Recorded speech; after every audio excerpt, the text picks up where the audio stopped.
Ladies and gentlemen, listen carefully. Imagine money standing before you as a person. Imagine it with ears to hear, feet to follow, hands to give. What would you say to it? Would you complain? Would you beg? Or would you welcome it as family? Speak rightly, and money will never forsake you again. In this teaching, I will show you how to speak to money as if it were a person, why it listens, and why it must obey the voice of your imagination. You will learn why money avoids those who chase it, why it hides from those who fear it, and why it clings to the one who honors it as alive. By the end, you will know how to make money follow you, as faithfully as a child follows its mother. I know your struggle. You have worked hard, yet money slips away. You have prayed for more, but still the bills pile high. You have treated money as though it were cold and lifeless, a thing to be calculated and counted, and so it has fled from you. But I will show you a different way, the way of imagination. Money is spirit clothed in form, and spirit responds only to voice and feeling. When you talk to it as alive, you are not pretending. You are commanding. And once you understand this, the endless chase will end, and money will begin to chase you. In this message, I will reveal 3 things. First, why you must treat money as a living person, not as a dead object. Second, how to speak to it, so that it cannot resist you. And third, the reason money will follow you everywhere, once you have claimed it as your companion. Along the way, I will open the scriptures to show you that this secret is hidden in plain sight. And I will give you testimonies of those who dared to try it and found wealth flooding to them. By the end, you will know that the voice of your imagination is the true magnet of money, and you will never again fear its absence.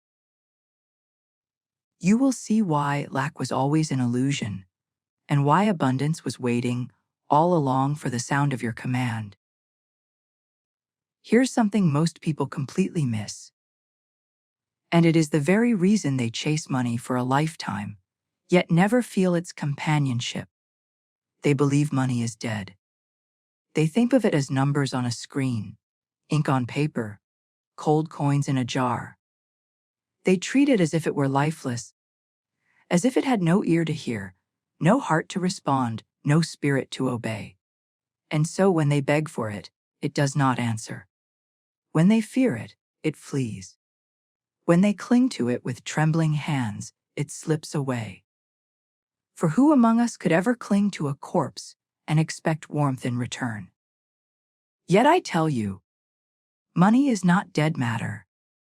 Money is spirit made visible, imagination clothed in form. And the moment you shift your concept of it, the moment you stop seeing it as a lifeless object and begin to see it as a living presence, everything changes. Think for a moment how you have been taught to think about money since childhood. It doesn't grow on trees. Save every penny or you'll have nothing. The rich are greedy. There's never enough. These sayings are repeated until they are carved into the subconscious. And what picture do they form?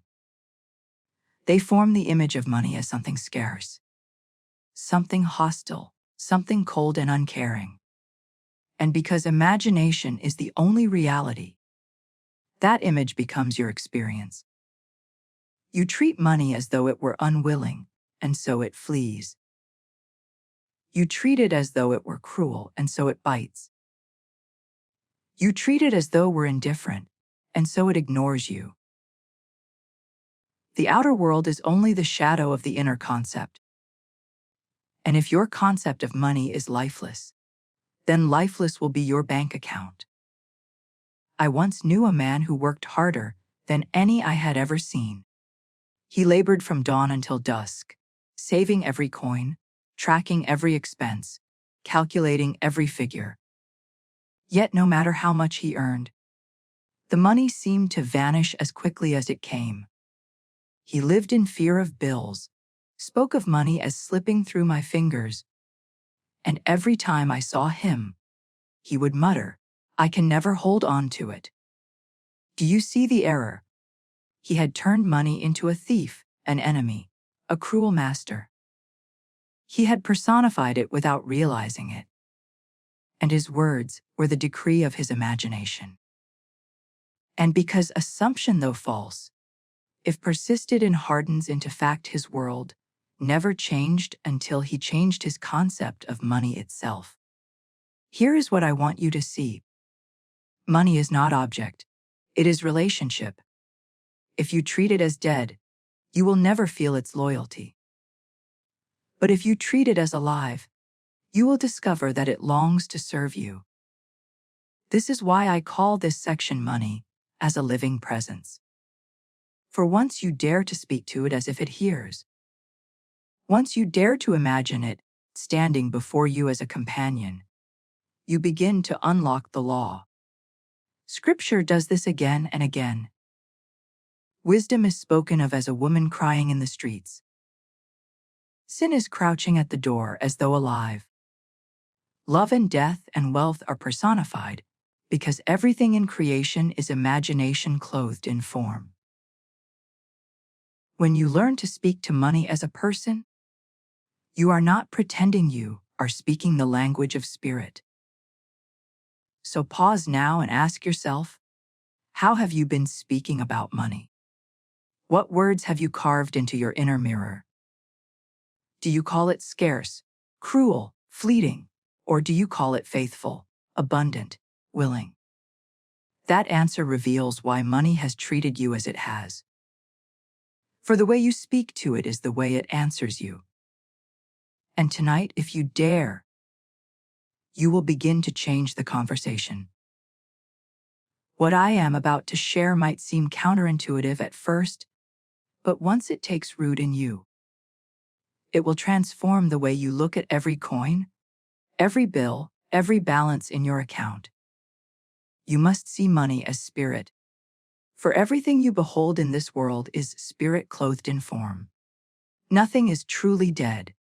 Nothing is truly lifeless. Nothing is mere matter.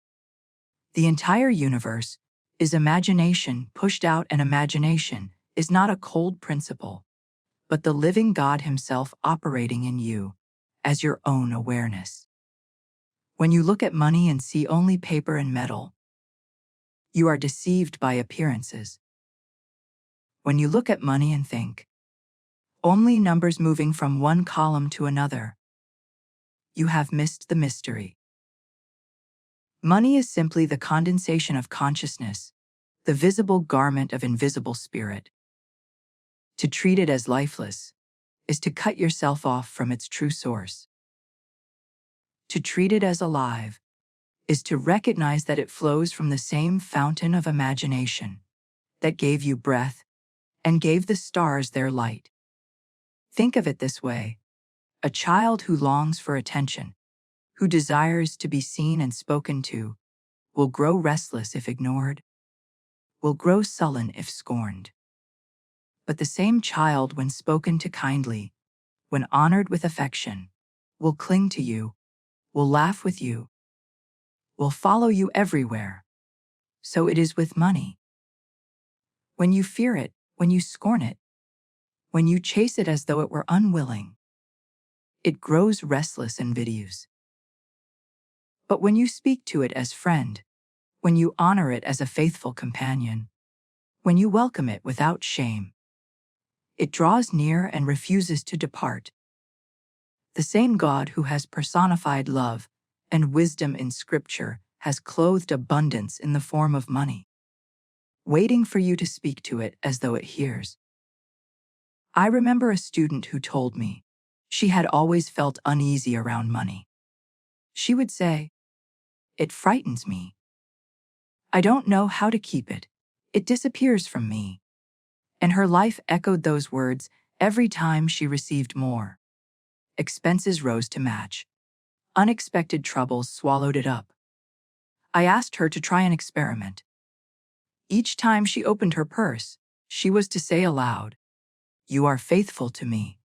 You multiply with me. You belong to me." At first, it felt strange, almost laughable, as though she was speaking into the air. But within weeks she wrote me that not only had unexpected gifts arrived, but her expenses had shrunk, doors had opened, and she felt a new confidence every time she touched her purse. What had changed? Not the economy, not her salary, not the figures on her statement, only her concept of money itself. She no longer saw it as lifeless and hostile. She saw it as spirit, and spirit responded. So let me ask you, what image do you hold when you think of money? Do you see it as cold digits, a stranger to be chased, a master to be feared? Or can you dare to see it as a living friend, loyal and eager, spirit clothed in form? For everything you call wealth is only imagination crystallized, and imagination is God in action. See money as spirit, and you will speak to it as alive. Speak to it as alive, and it will answer. And once it begins to answer, you will know that you were never dealing with dead matter at all. You were communing with the living God in disguise. This next part changed everything for me, and it will change everything for you once you dare to practice it. It is the principle of personification, the sacred art of giving a face, a voice, and a presence to that which the world calls abstract. Why do the scriptures speak of wisdom, crying out in the streets, or sin crouching at the door, or death riding upon a pale horse? Why does the prophet address the heavens and the earth as if they were listening, alive, ready to obey? Because imagination knows the truth that reason forgets. Everything is alive. Everything responds. Everything is only a state of consciousness clothed in symbol. When you treat a quality as dead, you sever your connection to it. But when you personify it, you make immediate, intimate, relational. And what is closer to your heart each day than money? You touch it, you think of it, you need it for bread and shelter. And yet most treat it as lifeless, cold, indifferent. No wonder it flees from them, for they have starved it of recognition. Let me show you how this works. A woman once told me she was always anxious when she opened her purse. She feared what she would find, or rather what she would not find. She counted and recounted her bills, sighing over the emptiness, and the purse became a mirror reflecting her poverty. I asked her to do something simple, something she thought absurd at first.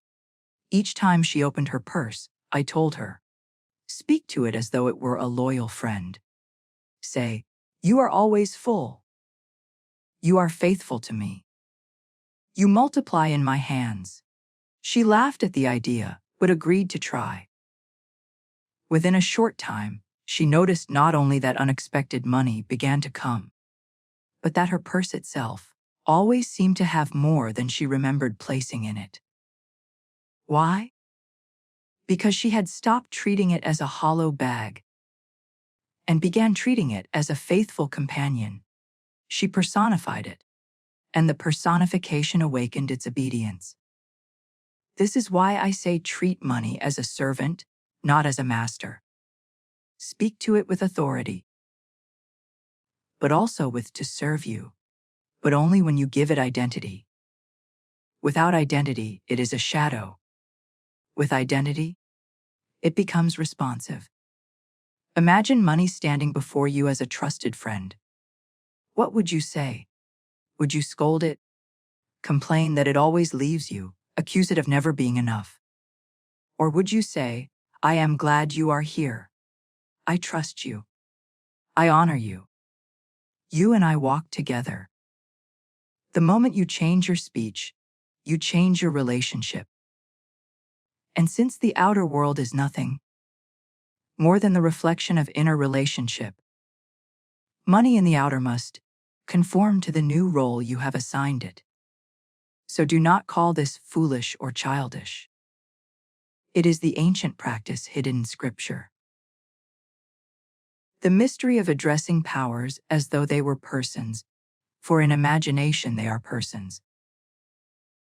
Personification is the bridge between the invisible and the visible, between the thought and the thing. Speak to money as alive, and you will discover that it is. And once you have made it your servant through personification, it will follow you everywhere, eager to obey, unwilling to depart. For money, like every form in this world, is only imagination pushed out. And imagination responds to the voice that calls it by name. Now that you have seen money as presence and servant, let me show you the hidden key that stirs it into action. The inner conversation. For what you whisper within yourself day and night is far more powerful than what you shout to the world. You may never speak aloud of money. You may never voice your fears to a friend or your desires to a stranger.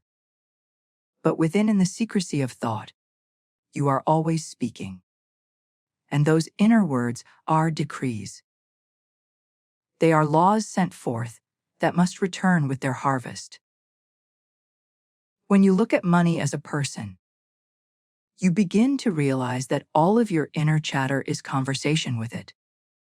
If you sigh inwardly, money always leaves me. You have spoken to it as though it were a thief. If you mutter, I never have enough, you have addressed it as though it were stingy and unfaithful.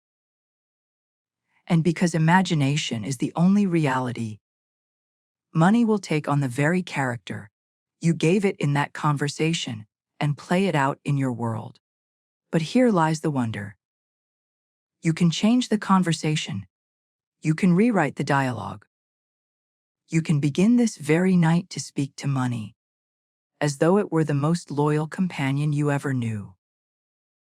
Do not plead with it, for pleading assumes absence. Do not argue with it, for arguing assumes resistance.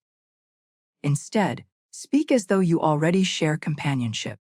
Say within yourself, you belong with me. You are faithful to me. You love to stay with me. Say it not with strained effort, but with the quiet tone of friendship, just as you would greet a loved one returning home. Greet money and imagination with joy and ease. The subconscious does not distinguish between inner and outer speech. It accepts what you feel to be real. And once accepted, it must express itself in the outer world. I recall one student who had lived many years in resentment toward money. He felt betrayed by it, abandoned, mocked by its scarcity. Every day, though he said nothing aloud, he carried on an inward quarrel. Where are you? Why do you always leave me? Why don't you ever stay? And his life mirrored the quarrel. Money came in small spurts, then vanished. I asked him to change the inner dialogue, to imagine money answering him with loyalty. He began to hear within himself the words, I am here. I never leave you. I grow with you. At first, it felt absurd, like talking into the air, but he persisted. Weeks later, he wrote to me, astonished. Unexpected payments arrived. Forgotten debts were repaid, and for the first time in years, he felt secure. His outer world had caught up to his new inner conversation. This is the law. Your inner talking awakens what you affirm. You cannot curse money in secret and bless it in public. You cannot treat it as enemy in thought and expect it as friend. In fact, you must align the inner with the outer. And the only way to do so is to change the conversation at its root. Tonight, as you lie down to sleep, Do not let your last words be complaints about lack. Instead, let them be the gentle assurance. Money, you are with me. You multiply with me. You delight to follow me. Speak as though it listens, because it does, and soon the person you once chased will be the one chasing you. Here's something most people never realize, and it is why they pray for money year after year yet see nothing change. The tone of begging drives money away. Begging does not draw, it repels. Begging says, I don't have it. I'm far from it. I need someone outside of me to give it. And when you pray or affirm with that feeling, you are not commanding wealth. You are confessing lack. The subconscious hears only the state you occupy. If you kneel inwardly with a sense of poverty, your words may say, come. But your feeling says, stay away. And feeling is the only medium by which the subconscious is moved. To beg is to assume separation. And what you assume you create. Think of the difference between a servant who begs and a master who commands. The beggar pleads, wrings his hands, waits for approval. The master speaks once, calmly, firmly, knowing his word will be carried out. Which of the two do you imagine money obeys? Which voice would you obey? The voice of panic or the voice of certainty? Do not mistake me. I am not saying you must shout or strain. Authority does not shout. He does not beg. Authority speaks with quiet confidence. When you say to money, you are mine. You belong with me. You will never leave me. You are not pleading. You are commanding. And money must obey the command impressed upon imagination. I once counseled a man who had been affirming for years. Yet nothing seemed to change. He said to me, Neville, every morning I cry out, please God, send me money. Please help me pay my bills. Why does nothing happen? I told him, because every please is a declaration that you do not yet have. Stop begging and start claiming. At first he resisted, for begging had become his habit. But he agreed to test me. That night, instead of pleading, he stood before his mirror, looked into his own eyes, and said with calm assurance, money, you are mine. You are faithful to me. You multiply with me. He felt, if only for a moment, that it was true.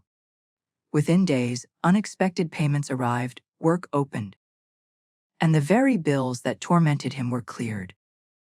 He returned to me with tears, saying, I never knew how much begging chained me to lack until I dared to speak as master instead of servant. So I say to you, never again beg for money.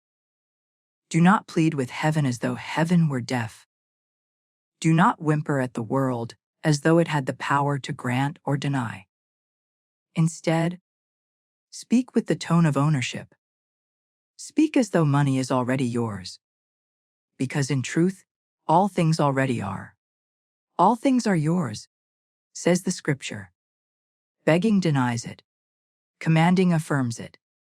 Choose this day which voice you will use.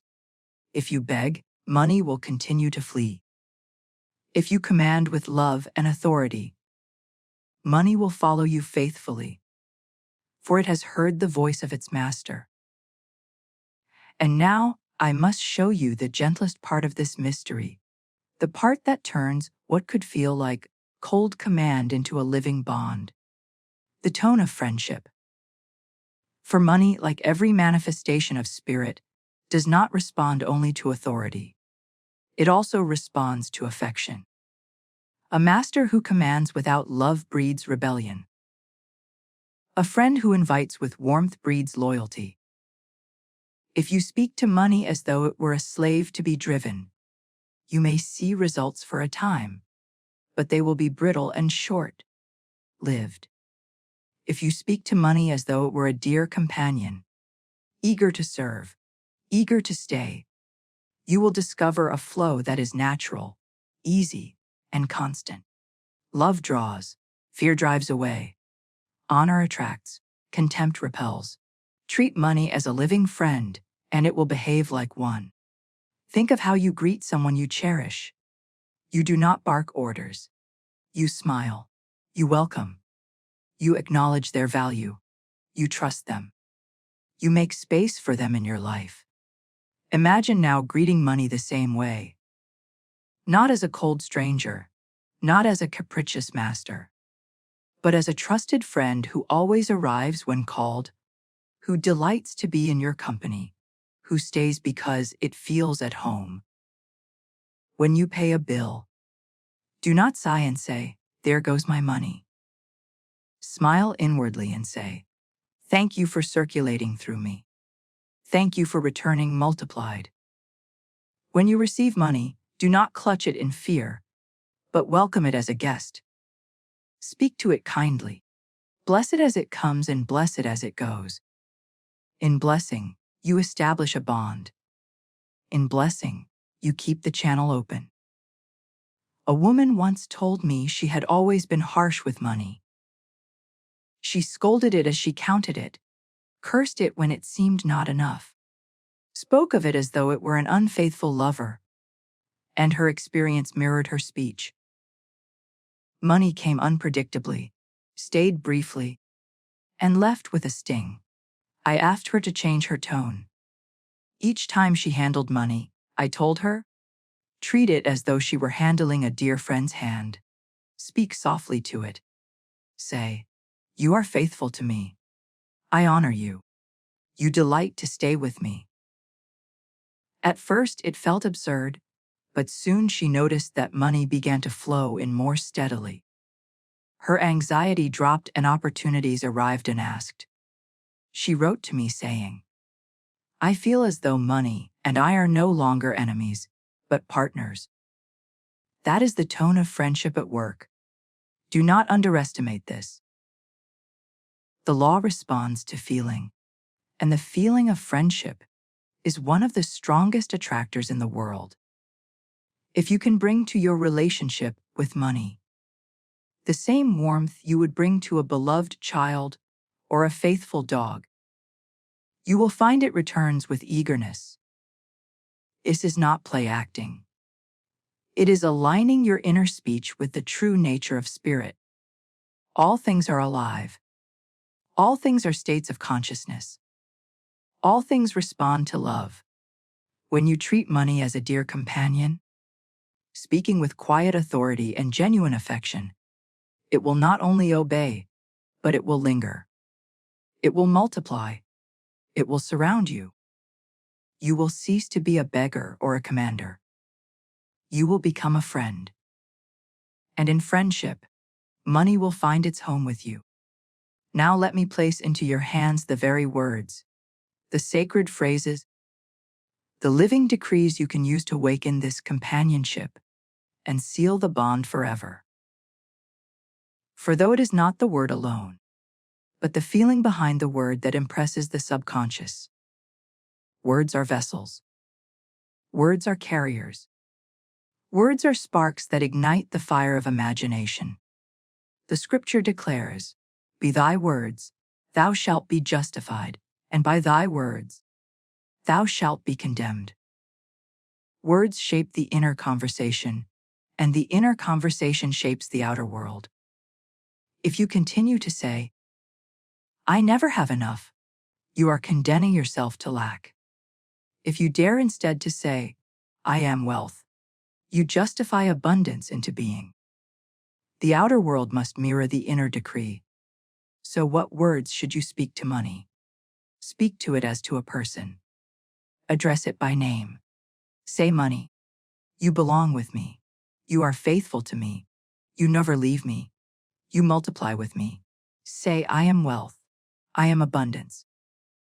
I am the circulation of prosperity."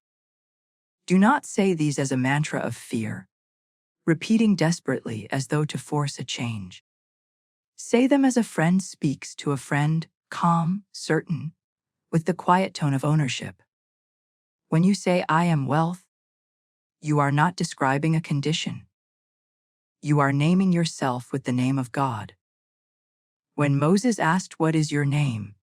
the answer came, "I am that I am." Every time you say "I am," you are calling upon the eternal presence within. Add to it the quality you desire, and you clothe God in that quality. I am wealthy is not wishful thinking. It is the creative act itself.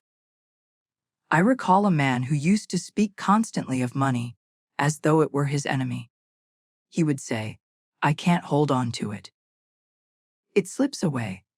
It's never enough." I asked him to change his words. Each morning as he looked into the mirror, he was to say, "Money, you are mine. You delight to stay with me. You grow with me. I am wealthy." At first he laughed, saying it felt childish. But within weeks, he noticed something strange. Money began to arrive in ways unexpected through refunds, forgotten accounts, sudden gifts. His expenses eased. He felt lighter, freer. He wrote to me saying, "The words changed the way I felt, and the way I felt changed the way life treated me." That is the power of the spoken decree. So tonight I urge you, take these words and make them your own. Speak them silently if you must, aloud if you dare, but always with feeling. I am wealth. Money. You are faithful to me. You never leave me. Let them become as natural as breathing, as constant as your heartbeat. For the subconscious hears, imagination responds, and the outer world obeys. Do not underestimate the simple phrase, "For all creation is carried on the current of inner speech." Change the words and you change the world. And when next you open your wallet or sign your name to a check or pass by the mirror, let the words rise again. You belong with me. I am abundance. Speak them until they are no longer words you say, but the truth you live.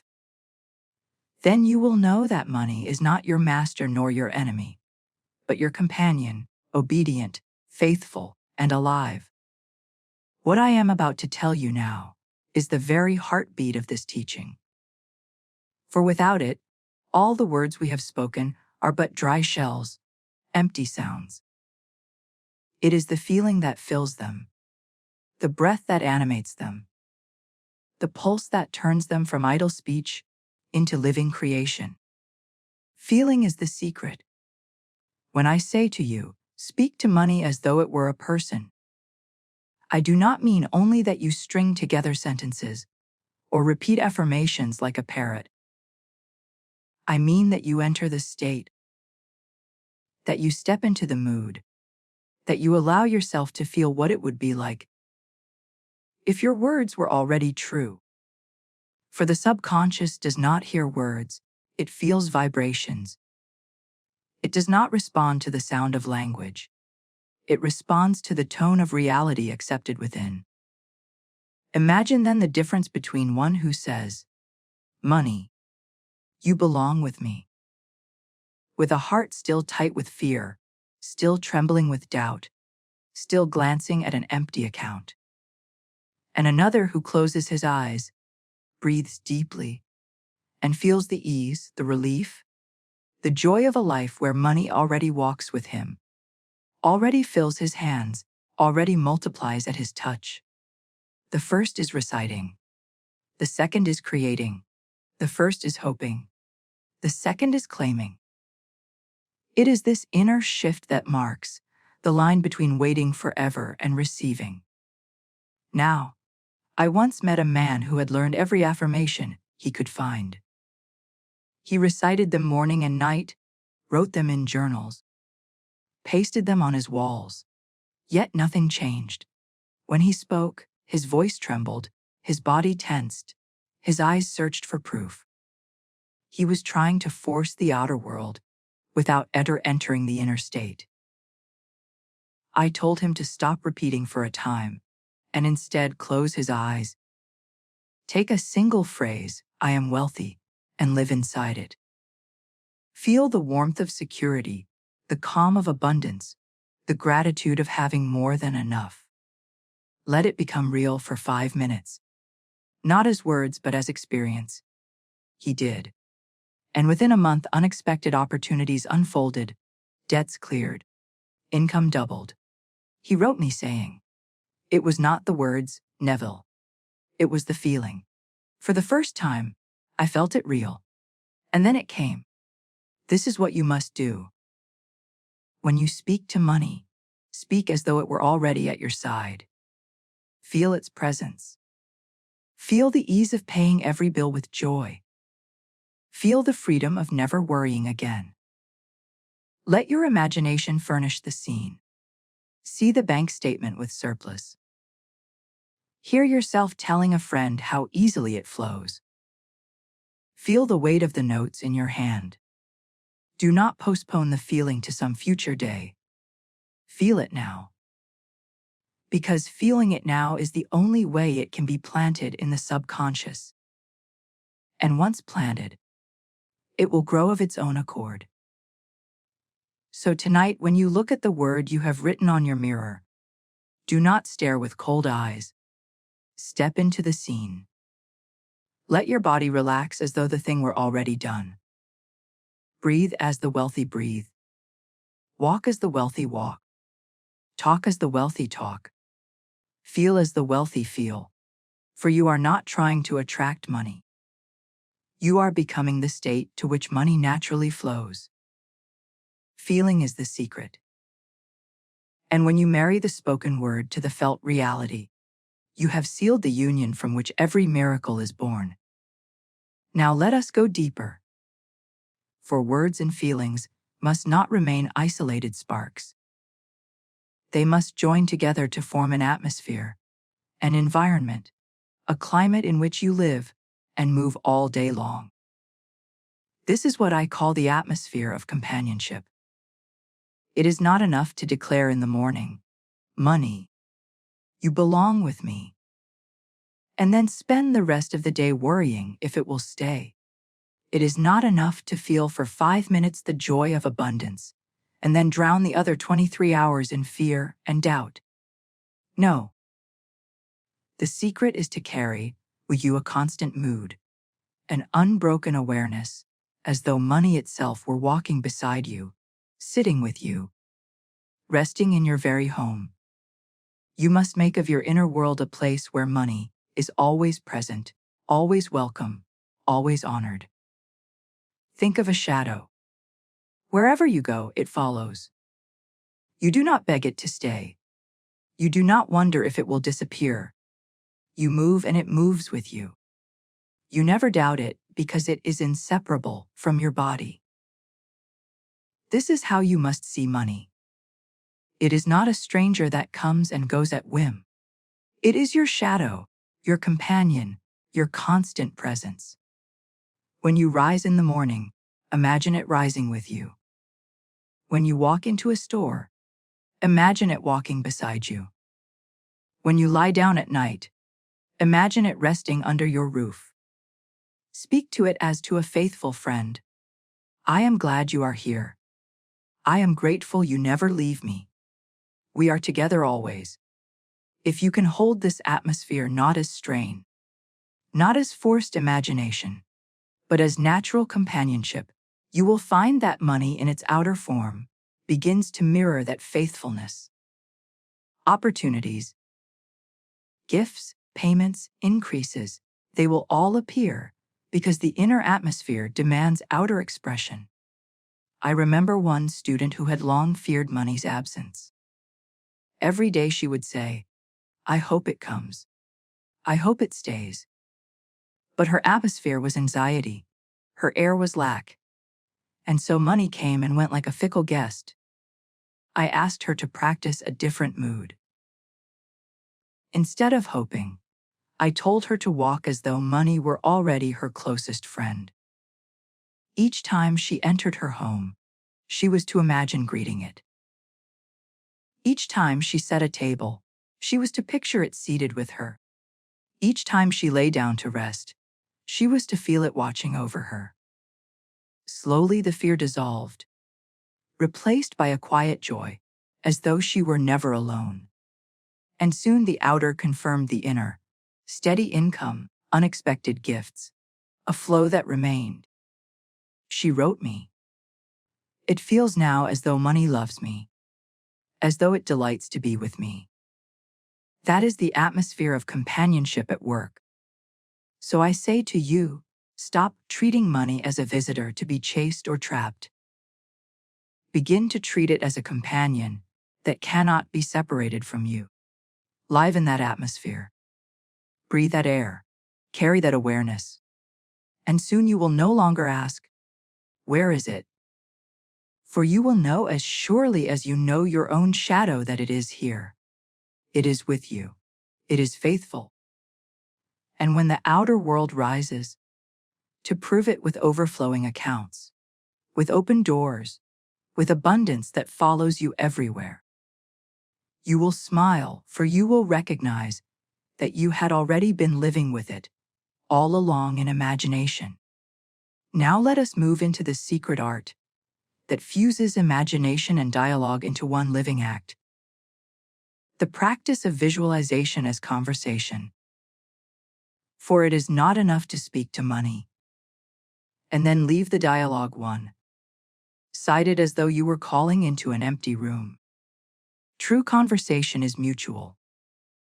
And when you dare to see money as a living presence, you must also allow it to answer you. This is where visualization takes its highest role. Not as lifeless pictures, but as imaginal encounters, as real and as vivid as any meeting in the outer world. If you close your eyes and picture stacks of bills or coins, you may stir a faint desire. But if you close your eyes and hear money itself speaking back, reassuring you, delighting in you, calling you blessed, then you have entered the secret chamber where creation is decreed. How does one do this? Very simply. Tonight when you retire, sit quietly. Close your eyes and imagine money standing before you as though a trusted friend. See it smile. See it move toward you. And then give it words. Let it say, I am wherever leave you. I multiply wherever you go. I am your faithful servant. Hear it clearly as though it spoke in your ear. Do not rush. Do not strain. Let the scene unfold gently until you feel it real. And once you have heard money's voice, let your own heart reply. Say, I honor you. I trust you. I welcome you always. This back and forth, this exchange is more than imagination. It is communion. And what is impressed upon the subconscious in communion must be expressed in the world of form. A student once wrote to me of an experiment he tried. He was burdened with debts, pursued by creditors, fearful each time the postman approached his door. I told him to stop arguing with bills and begin conversing with money. At first he resisted, saying, "How can I talk to something not there?" But in desperation he tried. Each night he imagined money as a friend seated across from him. He heard it say, "I am on my way. I will cover every debt. I will stay with you." And he would reply, "I believe you. I thank you." Within weeks, unexpected funds arrived. Old debts were forgiven, and his heart was at peace. He wrote me saying, "It was as though money itself was pleading with me to trust it. And once I did, it never failed me." So let this be your practice. Do not limit yourself to lifeless images. Give money a face, a voice, a presence. Let it converse with you until the dialogue feels more real than the silence of your room. For imagination is not pretending, it is creating. The subconscious does not argue with your senses. It accepts what you feel and hear within as reality. If you can hear money's voice within, you will surely hear its knock upon your door without. If you can see it sit at your table in vision, you will soon count it at your table in fact. And when that day comes, You will know that you were not speaking into emptiness. You were speaking with the living spirit clothed as money, waiting all along for your recognition. Now we must deal with the great enemy that has kept countless men and women bound in chains. The silent poison that seeps into every thought and strangles the harvest before it ripens fear. For what good is it to speak words of wealth? What use is it to picture money as a friend, if deep within you trembles the dread that it will leave you? Fear is the hidden voice that contradicts every affirmation. Fear is the unspoken prayer that says, I am not enough. I will be abandoned. It cannot last. And because imagination creates reality, that fear, if indulged, manifests itself as loss, as scarcity, as sudden lack. The moment you fear that money will run away, you have already given it permission to depart. The moment you feel panic at the thought of bills, you have already assumed the state of insufficiency. So let us look this fear in the face and dissolve it with the one weapon stronger than all feeling. Think of how an animal reacts when chased. The more you run after it, the faster it flees. The more you lunge and grasp, the farther it withdraws. But sit calmly, extend your hand and call it gently, and will come. It will rest. It will remain. Money responds no differently. The more you chase it with fear, the more it escapes. The more you clutch it in panic, the more it slips away. But welcome it with ease. Speak to it with affection, and it will draw near. The feeling of calm security is the antidote to the fear of loss. Instead of saying, "What if it leaves me?" you must feel it cannot leave me. It is mine by right. It belongs to me because I am. The state of fear pushes money out. The state of confidence magnetizes it back. I remember a man who told me that whenever money came into his hands, his first thought was, how long until this is gone? His life bore the fruit of that inner confession. Every check, every gift, every increase seemed swallowed, almost instantly, by some new expense. He was living in the feeling of fear, and fear faithfully produced its harvest. I told him, change the feeling. When money comes, bless it. When money goes, bless it. Say to it, you multiply as you return. You are faithful to me. And above all, feel the peace of one who knows he cannot be deserted. He practiced this faithfully. And within months, he told me that for the first time, he felt safe. And the money not only stayed but grew. The fear dissolved, and with it dissolved the illusion of lack. This is the work you must do. Each time fear whispers, do not argue with it. Do not analyze it. Do not bow to it. Replace it at once with the feeling of security. Imagine yourself so surrounded by wealth that the idea of loss cannot even touch you. Feel the joy of always having, the peace of always being supplied. The confidence of one who knows that money delights to stay with him. Let that feeling sink deep, and the subconscious will accept it as law, and once accepted, the world must conform. Fear will vanish like smoke, and in its place will rise the solid fact of abundance that never leaves. For love casts out fear, and the feeling of companionship with money is nothing but love in action. Now I must show you the secret of endurance, the quiet persistence that turns a fleeting mood into a permanent atmosphere. For without this, even the sweetest feeling will vanish like morning dew under the rising sunday. To feel once is good. To feel twice is better. But to persist until the feeling becomes natural. That is the key that unlocks the treasury of heaven. When I say natural, I do not mean that you strain every moment to keep the thought of money in your mind. Nor do I mean that you repeat phrases endlessly as though repetition itself had power. No, natural means effortless, unconscious, as easy as breathing. It is the state you fall into without effort, the mood that surrounds you without conscious thought, the assumption that has hardened into fact within your soul. In the beginning, it may feel false. You will stand before your mirror, speak to money as your companion, and a voice within will whisper, "This is nonsense. Look at the bills. Look at the account. Who are you fooling?" And if you listen to that voice, you will abandon the practice. But if you persist, if you return night after night, day after day, gently reinstating the feeling, then little by little, the false will fade and the true will grow. You will begin to notice subtle shifts. What once felt like play acting begins to feel strangely familiar.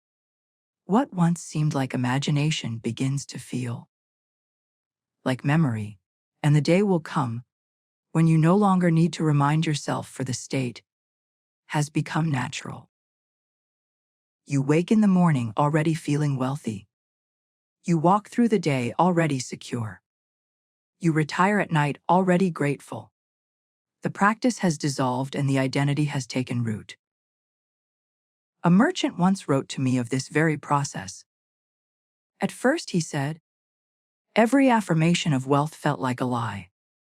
He would say, "I am prosperous," and laugh bitterly, for his shop was nearly empty. But he persisted. Each night, despite appearances, he felt the ease of one who sells abundantly, the joy of counting profits, the gratitude of satisfied customers. At first, it was forced, then it was habit, then it was nature. And when it became nature, the outer world obeyed.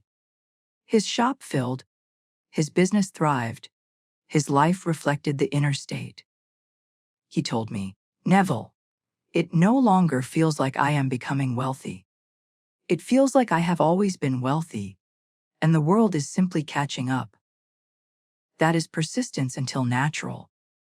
It is the slow, steady pressing of the seed into the soil until it sprouts, roots, and grows into a tree. Do not despise the days when it feels false. They are part of the process. Do not dare grow wary when the senses mock. They are but echoes of the old state. Keep returning to the feeling. Keep reinstating the mood. Keep imagining until the new self is second nature. For the law is faithful.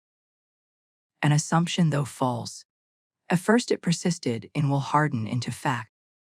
Persist in the feeling of money as your faithful companion until it is as natural as the beating of your heart, and soon the world will prove of already know within that money belongs with you, moves with you, multiplies with you, and never leaves your side.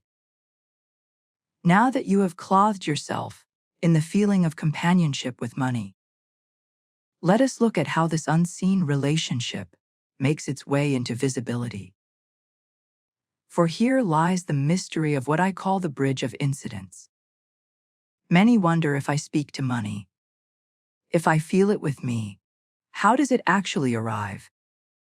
How does it travel from the invisible to the visible? From the imagination to the account? From the unseen to the hand? And I tell you, life itself becomes the path. Consciousness sets the cause, and the world of facts arranges itself as the expression. There is no gap between the inner decree and the outer appearance. Save the time it takes for the shadow to catch up with the light that casts it. Once you have assumed money's companionship, life must produce the chain of events that reveal it. This is the law. Think of it like a seed. When you plant it, the soil conceals it. You see nothing. Yet beneath the surface, roots are pushing.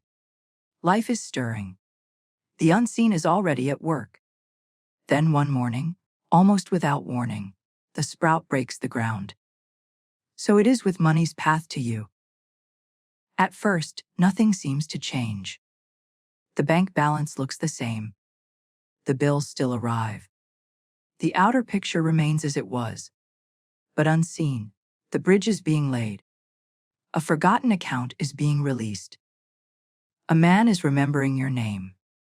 A door you did not even know existed is swinging open.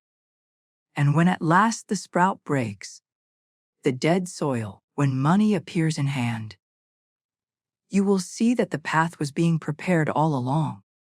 I recall a man who once lost his wallet with every note of cash he had for the week. Panic filled him, and at first he said, "It is gone. I will not see it again." But then he remembered the law. He quieted himself. And instead of imagining loss, he spoke to money as though it were faithful. "You are mine. You always return to me. You are loyal." He felt the peace of knowing it would come back. Within a day, the wallet was returned intact. Every note in place. What had happened? The bridge of incidents had formed. Another person found the wallet, felt compelled to return it. Circumstances aligned to match the assumption. Money had proven itself faithful, because he treated it as such. This is how it works. Money's path to you is not always straight, not always predictable, but it is always certain once the cause is planted. Life becomes the servant of your assumption. A chance meeting, a casual remark, a letter in the post, a new idea in the night. All are stones laid across the river to carry you to your desire. Do not ask how the bridge will form. That is not your task. Your task is to remain faithful to the inner decree. Money is with me. Money follows me. Money belongs to me. Once that is set, the world itself conspires to make it visible.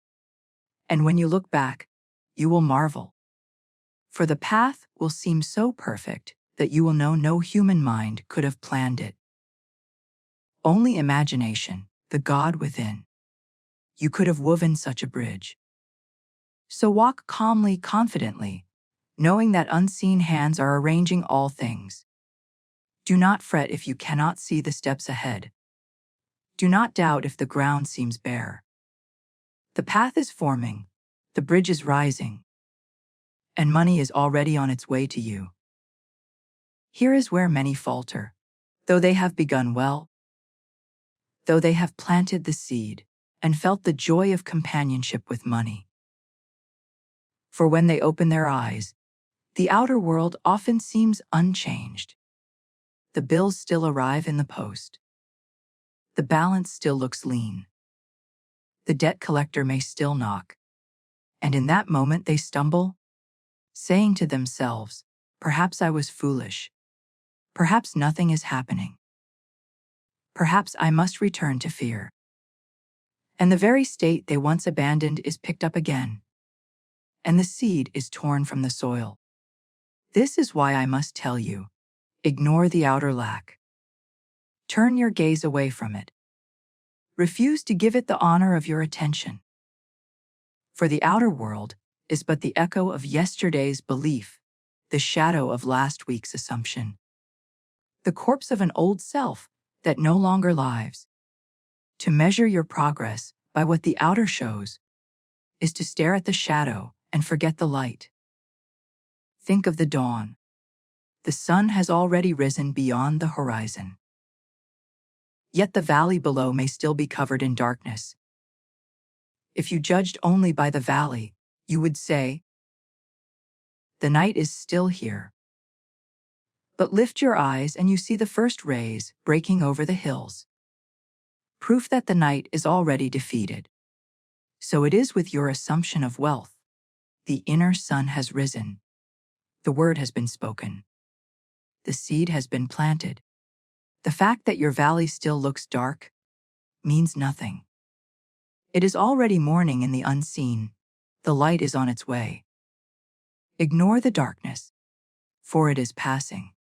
Attend only to the dawn within, for that is eternal.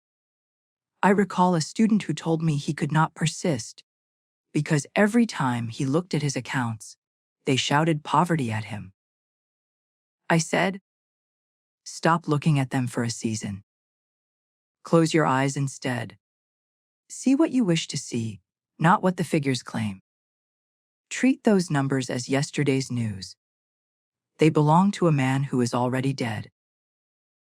The new man you are is wealthy, and his account is already full. He obeyed. For weeks, he ignored the outer evidence and attended only to the inner vision. When he finally returned to his statements, they had begun to match the new story. Unexpected deposits, opportunities he could not have foreseen. He learned that ignoring lack was not denial but faith. The refusal to be hypnotized by the shadow of an old belief. So I say to you, never again bow to outer lack. Do not tremble when bills arrive. Do not groan when debt is mentioned. Do not treat these appearances as masters, for they are only servants carrying out orders you gave in the past. Cancel those orders now. Replace them with a new decree. Say within yourself, I am wealthy. Money is faithful. Money belongs to me. And let that be your only reality. Ignore every contradiction. And soon the contradictions will dissolve, leaving only the truth you have chosen. For what you persist in imagining must by law take the form of fact. The shadow must obey the light. Now, we come to the part that reason can never understand. The unfolding of what I call the strange providence of life. For once you have planted the seed of wealth within, once you have spoken to money as a friend and felt it as a companion, the bridge of incidents begins to form. And yet it will rarely form in ways the intellect expects. You may think you know the direct path. This client must pay. This job must promote. This deal must close. But imagination is not bound to your limited channels. It sees from heights where all paths converge. It weaves patterns the conscious mind could never devise. And so the provision comes. But it comes by strange turns, unexpected meetings, unplanned events. Coincidences so perfect you could never call them accidents. This is providence at work. The law fulfilling itself in ways beyond your comprehension. Do you remember my own story of Barbados? In the middle of a New York winter, with no money in my pocket and no passage to the islands, I longed to spend Christmas with my family.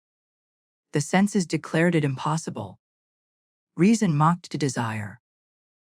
Yet my teacher Abdullah told me to live in the end, to go to sleep each night in my father's house in Barbados. I obeyed in imagination. I walked those rooms, breathed that air, felt the warmth of the sun on my skin. Outwardly nothing changed. Yet inwardly I was already there. And then came the strange providence. A letter arrived from my brother, with a ticket enclosed. Permission granted where none should have been given. Every obstacle removed as though the world itself conspired to make imagination flesh. Had I planned it, I could not have arranged it so perfectly. It was not reason but providence that carried me. The same law works with money. I have known students who expected raises and instead received inheritances, who expected sales and instead received gifts, who expected one door to open and instead found another they had not even known existed. One woman, after speaking to money, as though it were her constant companion, was suddenly offered a partnership in a business she had never considered. Another man, after treating money with friendship, was forgiven of debts he thought he would labor years to repay. Neither could have foreseen the paths. Both testified that it was as though life itself bent to their inner assumption. That is strange providence. Events moving, people acting, circumstances shifting, all without your conscious control, all to fulfill the state you dare to occupy within. So I urge you, do not demand that providence take the shape your reason dictates. Do not say it must come this way through this person by this means. Simply persist in the end. Money is with me. Money is faithful. I am wealthy. Then let the bridge form as it will. Trust the unseen order. Welcome the unexpected. For the Lord does not need your plans. It only needs your faith. And when the harvest comes, you will laugh with joy, saying, I could never have arranged it so, and yet it came perfect and complete. That laughter is the song of providence, the music of imagination made visible. Here is a revelation that will set you free from discouragement forever. The very obstacles that seem to rise against you are often the stepping stones laid down by providence to carry you across the river. You look at a denial, a delay, a rejection, and you say, this is against me. But I tell you, it is for you. It is not the end of the bridge, but part of the bridge itself. Every no that confronts you is only an invitation to see again, to imagine again, to revise the scene until it matches the desire you have planned. You are never at the mercy of appearances. You are never trapped by facts. The law has given you dominion, and with the tool of revision, you may turn every seeming obstacle into the very path that carries you to your goal. Do you remember the words? All things work together for good to them that love God. God is your own wonderful I am your imagination. All things, yes. Even the things you call obstacles are servants of the end you have assumed. A man once wrote to me saying his application for a loan had been denied. He felt defeated, sure that the door was closed. I told him, do not accept the denial. Revise it. Each night before you sleep, replay the scene. But this time, hear the clerk's voice congratulating you. See his hand extending in approval. Feel yourself signing the papers of acceptance. He obeyed. Within weeks, the same bank that had rejected him wrote again, offering terms even better than those he had sought. What had changed? Only the inner conversation. The obstacle became the bridge. The denial became the doorway. This is the secret hidden in every trial. Nothing has power until you grant it. If you see the obstacle as final, it will be final. If you see it as clay in your hands, it will mold itself to your desire. Life is fluid, not fixed.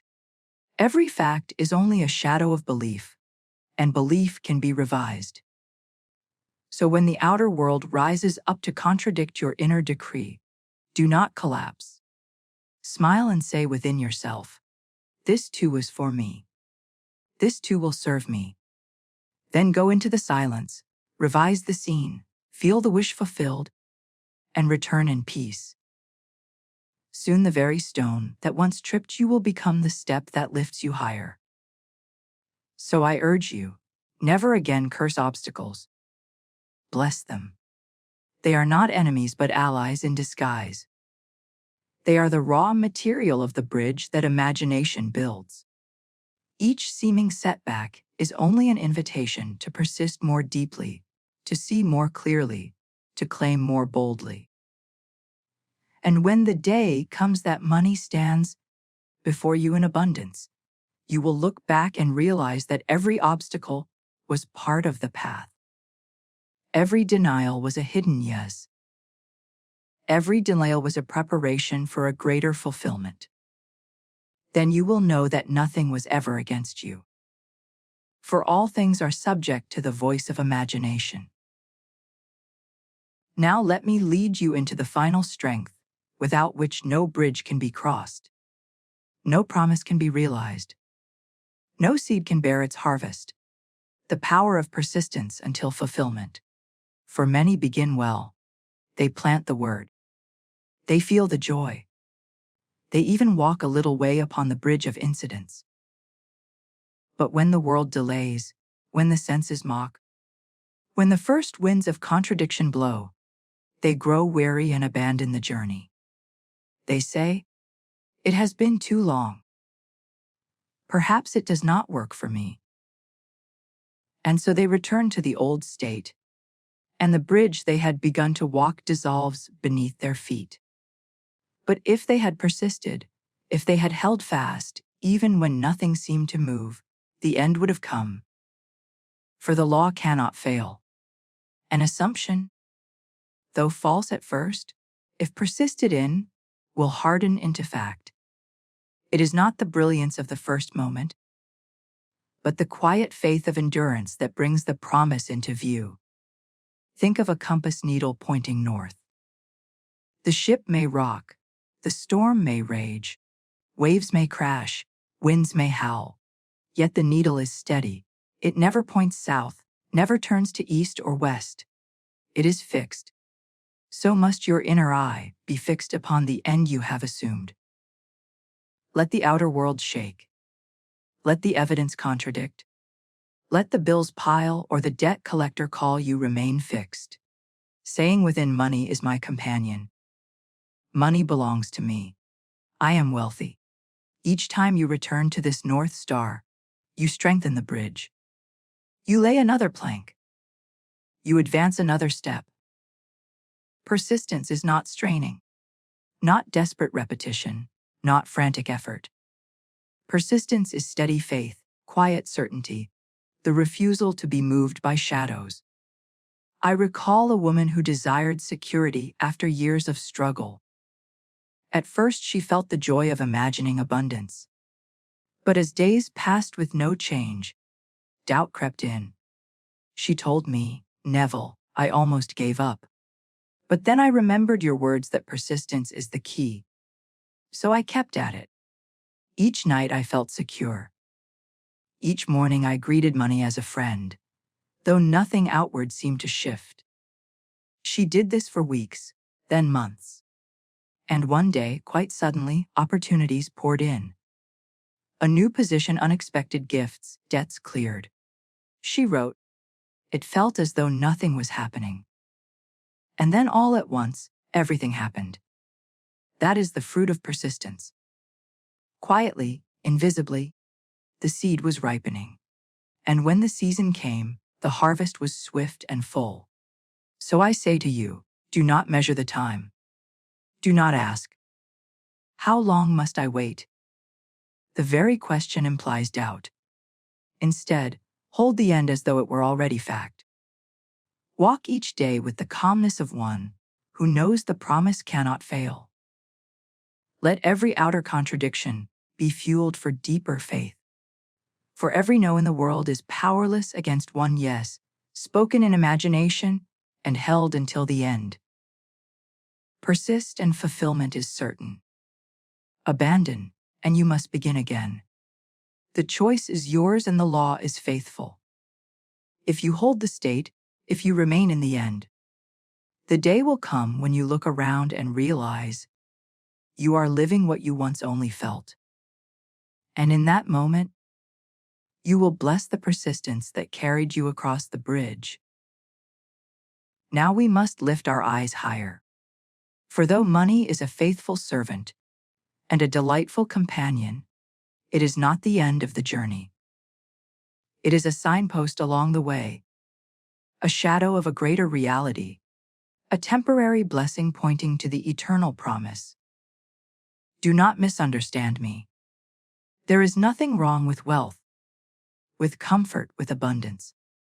It is natural to desire it, natural to command it, natural to enjoy it. But if you stop at money, if you make it your final treasure, you will miss the crown for which you were created. For the law can give you riches, but only the promise can reveal to you the riches of God. The law can fill your purse, but the promise can awaken you to eternal life. The law rearranges the shadows of the world, but the promise reveals that you yourself are the light that casts them. This is why I tell you, distinguish between the temporary and the eternal.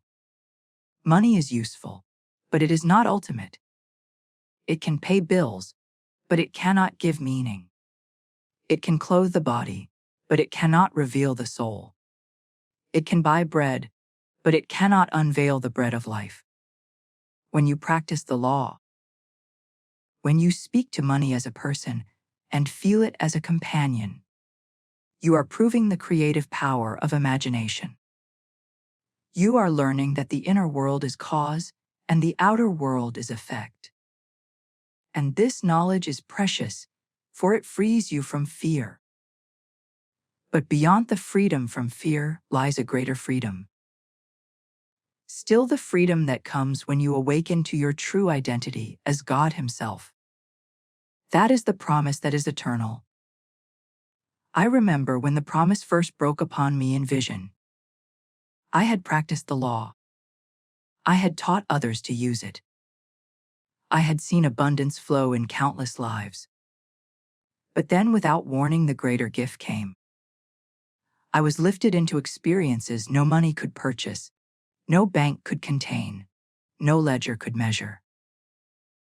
I saw that all of Scripture was speaking of me, of you, of every man and woman as God incarnate, destined not merely to wield the law, but to awaken as the author of the law. From that moment, I knew that money, though wonderful, was only a shadow of a deeper treasure. The temporary had its place, but the eternal had seized me. So I say to you now, enjoy the gifts of the law. Speak to money, command it, love it, let it flow, but do not let your heart rest in it. Use it as a servant, never as a master. Let it point you toward the greater truths that all things, money included, are yours already, because you are one with the eternal I Am. And when that day comes that the promise unfolds in you, you will look at money with new eyes.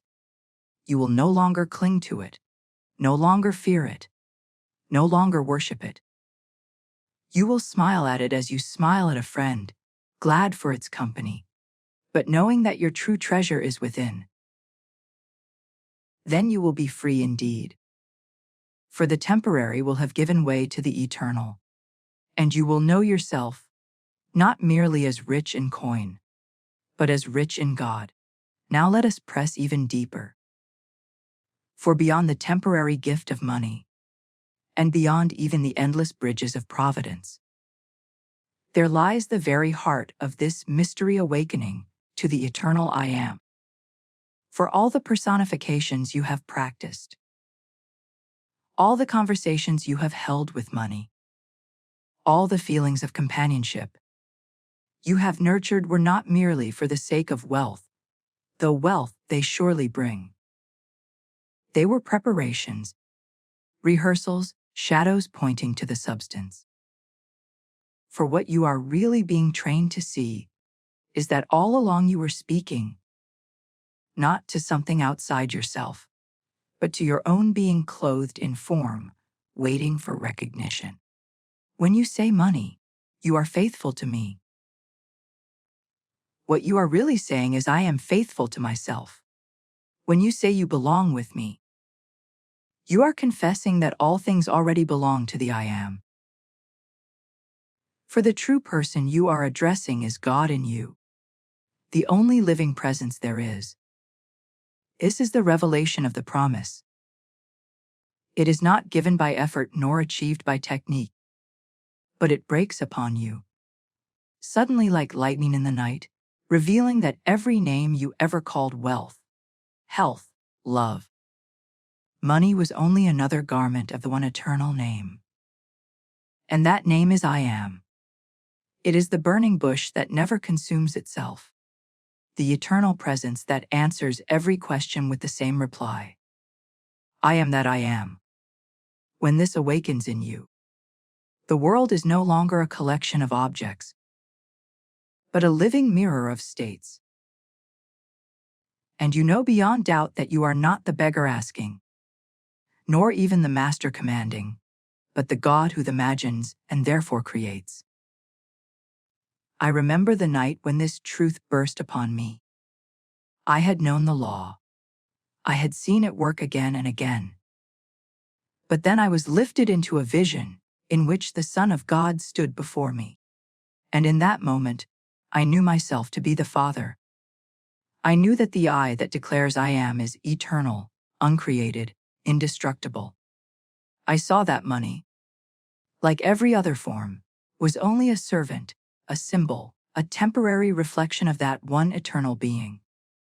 From that moment, all fear vanished. For how could the eternal I am ever lack? How could the source ever be empty? And though money still flowed, and flowed more abundantly than ever, it no longer held me. For I knew the greater treasure had been revealed. So I say to you, use the law faithfully. Speak to money. Treat it as friend. Command it with love, and it will follow you everywhere. But do not forget that the purpose of the law is to lead you to the promise, to awaken you to the one who speaks behind every word. For when you know yourself as I am, you will laugh at the thought of chasing money. For you will know that money has always chased you, because you are the source from which it springs. Then you will walk free, not needing, not fearing, not clinging, but knowing. And that knowing is life eternal.